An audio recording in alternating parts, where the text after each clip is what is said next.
Hello friends, तर आज मी बनवत आहे रव्याचे टम्म फुगलेले अप्पे। त्यासाठी मी रवा आणि दही त्यामध्ये थोडं पाणी टाकून याचं छान असं बॅटर करून ठेवलेलं आहे।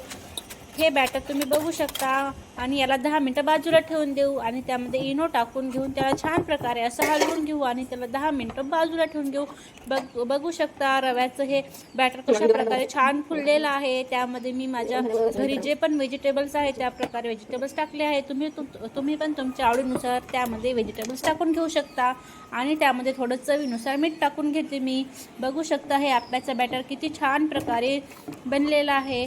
आता मी एका साईडला आप्पे पात्र घेते आणि त्याला थोडंसं गरम करून त्यामध्ये तेल ग्रीस करून घेते आणि त्यामध्ये आप्याचं बॅटर टाकून घेते आणि त्याला एका साईडनी शिजण्यासाठी ठेवून देते। आणि अशाच घरगुती रेसिपीसाठी तुम्ही माझ्या चॅनलला सबस्क्राईब आणि फॉलो करा आणि रेसिपीला लाईक करणं हे विसरू नका।